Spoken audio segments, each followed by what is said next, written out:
Yeah, magandang araw mga ka-DIY. Mayroon pala akong i-repair dito ang timer ng Piso Wi-Fi ko. Ay, Pisonet. Bali, nagka-problema siya. Ito yung huling symbol ko eh. Ayan o. Walang oras. Pero pag parehas sila may may supply. Parehas sila may 220 na. Parehas na sila may voltahe. Ayan, 227. Ang baliktad nga lang, naka-front camera kasi. Ayan, 227 sa baba. Ayan, yung baba. Sa baba, yan. Dapat wala to habang wala pang hulog. Dapat wala pang to. Wala pa siyang 227 yan. 227, 228 na voltahe. Yung isa, ganun din yung nangyari. Ito yung bago pa yan. Wala pa nga mga alikabok. Kaya kung mapapansin nyo, isa na lang yung relay nito. Kasi dito yung bumigay. Kaya tinanggal ko yung dito banda. Nilipat ko dito. Ganun pa rin yung nangyari. Hindi siya nagre-release.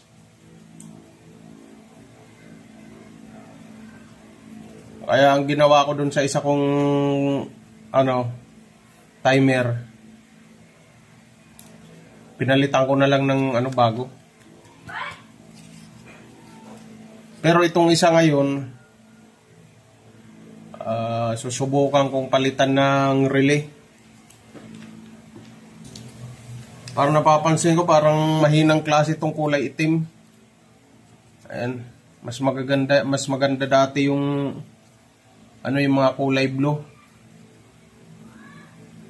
Isusubok ko pala itong galing sa relay ng mga relay na ginagamit ko sa Piso Wi-Fi. Meron pa ako nito iba nakatabi. Kaya kukunin ko muna itong relay. Ililipat ko dito.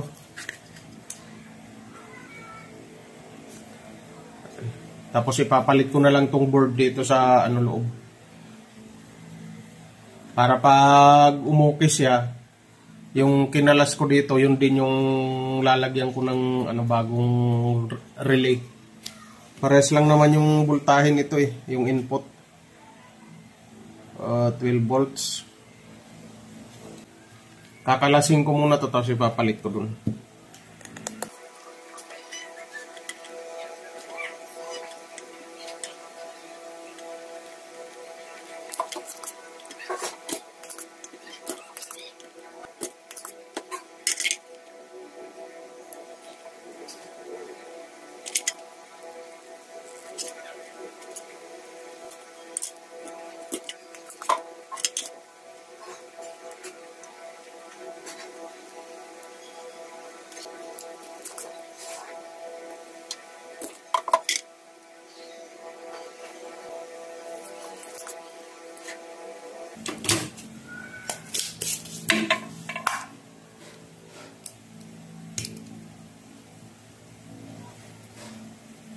Ayan, tanggal na mga ka-DIY. Ililipat na natin dito sa isa. Ito na yung tinanggal ko. Ito yung papalitan ko. Yung kulay itim.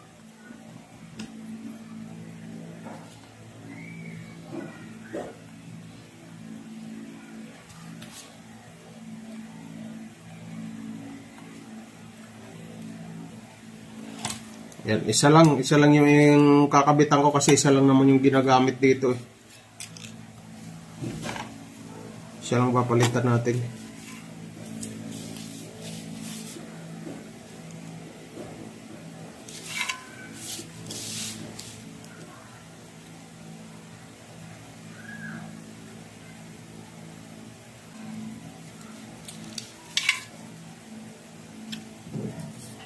Ayan, sana magtagal to.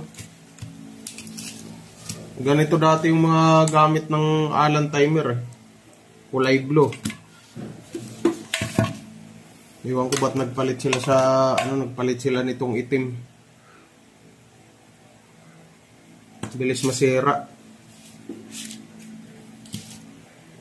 Tapos kakalasing ko na dito.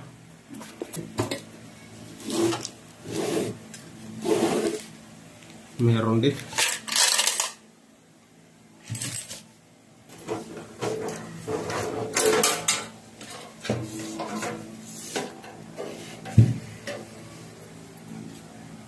Ayan, no. Puro itim talaga yung gamit na nila. Ganun din. Kaya sa tingin ko dito talaga sa ano yung nagkakaproblema nito. Sa relay. Nag-i-stack up.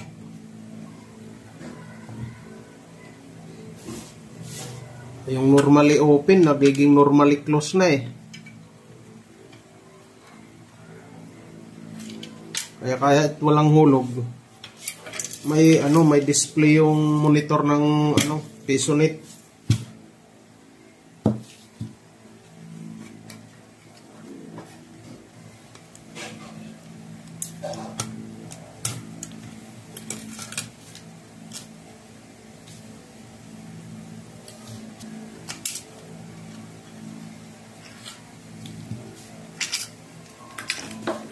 Natanggal na.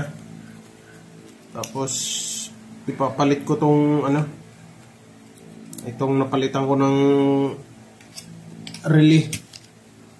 Ayan.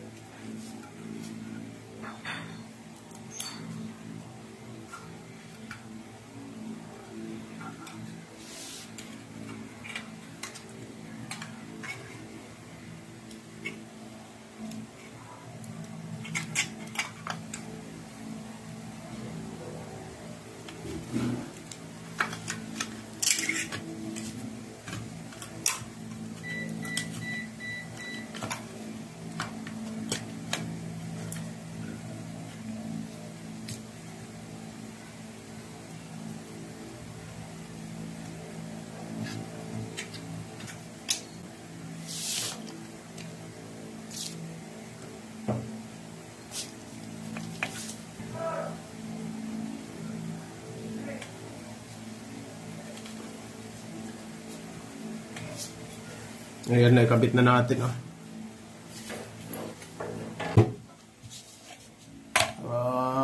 i-testing natin mga ka-DIY.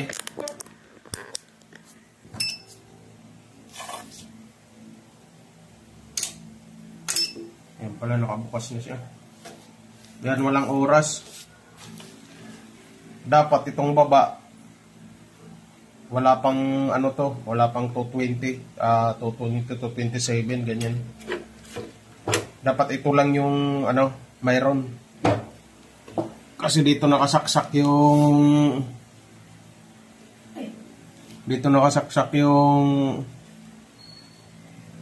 CPU. Tester natin, sana okay na to para magamit na. Ayan. Baliktad siya kasi naka front camera yung gamit ko eh. Ayan yung taas. Ayan, mayroon yung taas. 227. Ayan, 227 yan. Yung baba. Ayan. 39, 36, ganyan. Ayan o. 37. Ayan, okay na ito mga ka-DIY. Ngayon, pag hinulugan natin, ayan,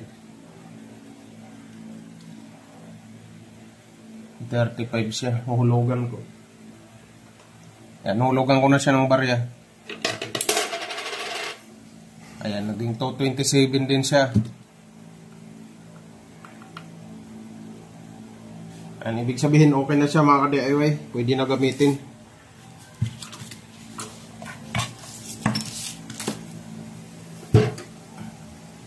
okay na to. Yun lang para sa mga ka-DIY natin na may pisonit. Yan yung laging bukas yung monitor kahit walang oras. Ito lang yung problema niyan, yung relay. Yan, ganito yung pinalitan ko rin.